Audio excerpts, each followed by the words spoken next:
पैसे तो कमा के आने थे। तो एचपीटीडीसी के एम्प्लॉयज़ ने एक प्लेज ली कि हम अपने इन्हीं होटलों के साथ टर्नओवर बढ़ाएंगे और इसी से पैसे कमा के एम्प्लॉयज़ को देंगे, और ये हमने अचीव किया। पिछले 2.5 साल में 41 करोड़ रुपया हमने अपने एम्प्लॉयज़ को दिया। 41 करोड़ रुपया, जो कि पिछले 5 सालों में जो यही एम्प्लॉयज़ बेनिफिट के पैसे थे वो टोटल पिछली सरकार ने 26 करोड़ रुपए दिए। पिछले 5 सालों में पिछली सरकार ने 26 करोड़ रुपए एम्प्लॉयज़ को दिया। हमने 2.5 सालों में खुद कमा के 1 रुपया भी हमने सरकार से नहीं लिया। इसके लिए खुद कमा के हमने एम्प्लॉयज़ को अपने आप पैसे दिए। अब स्टेप 2 की बात आती है। स्टेप 1 तो हो गया। स्टेप 1 ये था कि हमें टर्नओवर को बढ़ाना है। स्टेप 2 ये है कि हमें अपने खर्चों को कम करना है, क्योंकि हमें इन होटलों को आज की तारीख में, होटल एक ऐसी चीज है, चाहे गाड़ी ले लो, चाहे मोबाइल ले लो, चाहे ये आपके कैमरा लगे इनको ले लो, चाहे किसी भी चीज को ले लो, वो पुरानी हो जाती है। हर चीज पुरानी जो होती है उसको रिपेयर एंड मेंटेनेंस की जरूरत होती है। आज की तारीख में हमारे होटल 2.5 साल और पुराने हो गए, और अगर पीछे से मेंटेनेंस से चले तो आप खुद जानते हैं कि हमारे होटलों को मेंटेनेंस की जरूरत है। जब से मैंने ये कुर्सी संभाली, अनेकों बार हमने इस चीज के लिए भी दरख्वास्त की है कि हमें मेंटेनेंस के लिए पैसा दिया जाए। सरकार जो है वो हमको ग्रांट दे सकती है ताकि हम इनको रेनोवेट करें, और इनको रेनोवेट करके हम 100 करोड़ रुपए के आंकड़े को, जो 107 करोड़ हमने इस बार किया है, इसको हम 300 करोड़ 400 करोड़ ले जाए, और ये हम अचीव कर सकते हैं। पर सरकार ने हमें ये कहा है, क्योंकि मैं भी सरकार का हिस्सा हूँ, मुख्यमंत्री महोदय से कई बार इसके बारे में हमने दरख्वास्त भी की, और उन्होंने पिछली हमारी जो मीटिंग है उसमें ये कहा कि एडीबी से जैसे ही आपकी ग्रांट आएगी, आप तकरीबन 300 करोड़ रुपया अपनी रेनोवेशंस के अंदर यूज कर सकते हैं। अगर ये पैसा हम जैसे ही, क्योंकि टूरिज्म बोर्ड का भी मैं वाइस चेयरमैन, जैसे ही हम ये पैसा लगाएंगे, हमारे होटल जो हैं वो एकदम नए की तरह हम लोगों को समर्पित करेंगे, और हमारी टर्नओवर को हम और आगे लेके जाएंगे, ऐसा हमारा मानना है। This is HPTDC strategy to take it ahead.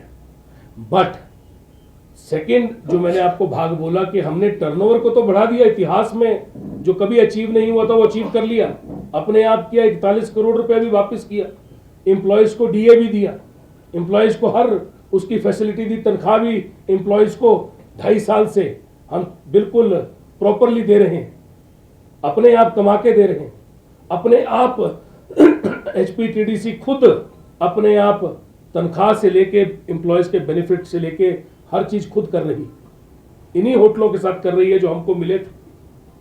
पर अब इसको और बढ़ाने के लिए हमने एक ऐतिहासिक निर्णय लिया, जिसके लिए आज हम यहां बैठे हैं।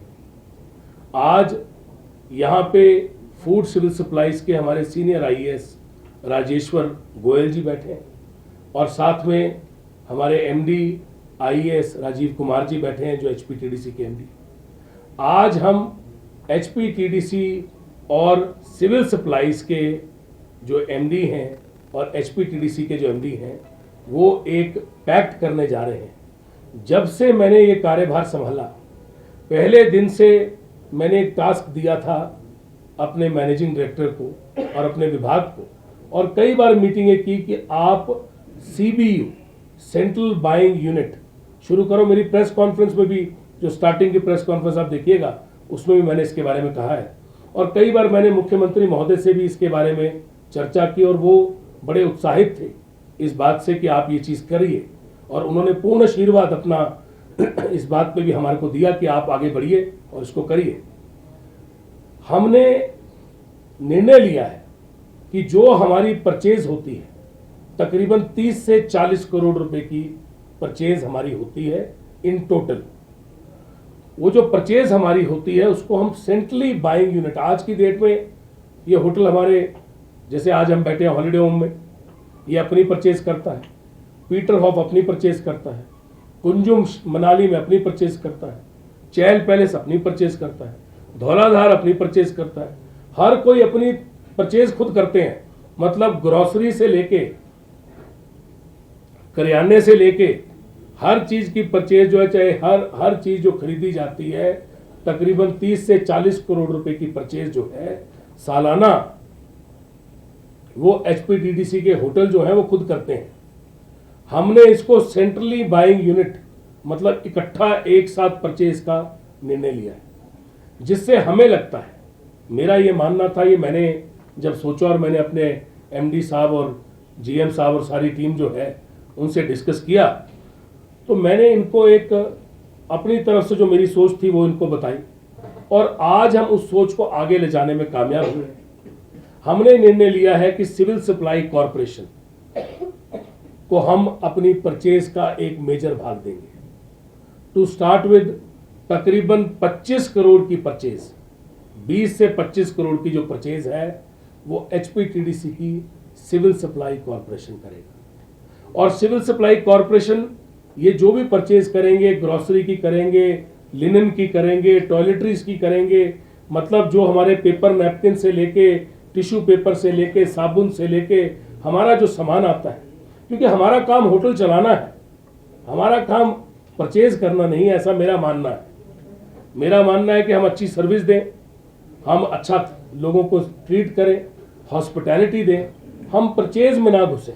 परचेज का काम जो है वो सिविल सप्लाई कॉरपोरेशन ऑलरेडी पूरे प्रदेश के लिए कर रही है। तो हमने इनके साथ बात की और एक हमने इम्पैक्ट वर्कआउट किया कि तकरीबन कितना इम्पैक्ट आएगा। तो आज की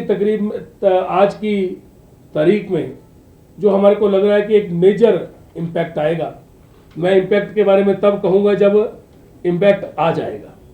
आज की तारीख में तो हम ये पैक्ट कर रहे हैं और हमने ये सोचा है कि हम एक पायलट करें, बल्कि पायलट तो तब होता है जब सिर्फ थोड़ी देर के लिए हो, पर हमने इनके साथ पैक्ट कर लिया है, हमने इनके साथ अग्रीमेंट कर लिया है। आज ये फाइलें एक्सचेंज होंगी और साइंड अग्रीमेंट जो है वो दोनों के एचपीटीडीसी और सिविल सप्लाई कॉरपोरेशन के एक्सचेंज होंगे और तकरीबन 25 करोड़ रुपए की परचेज सालाना जो हमारी होगी 20 से 25 और बाद में ये तकरीबन 40 करोड़ की जाएगी।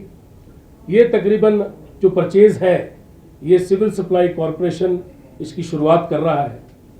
इससे 3-4 सुविधाएं मैं इमीडिएटली देखता हूँ।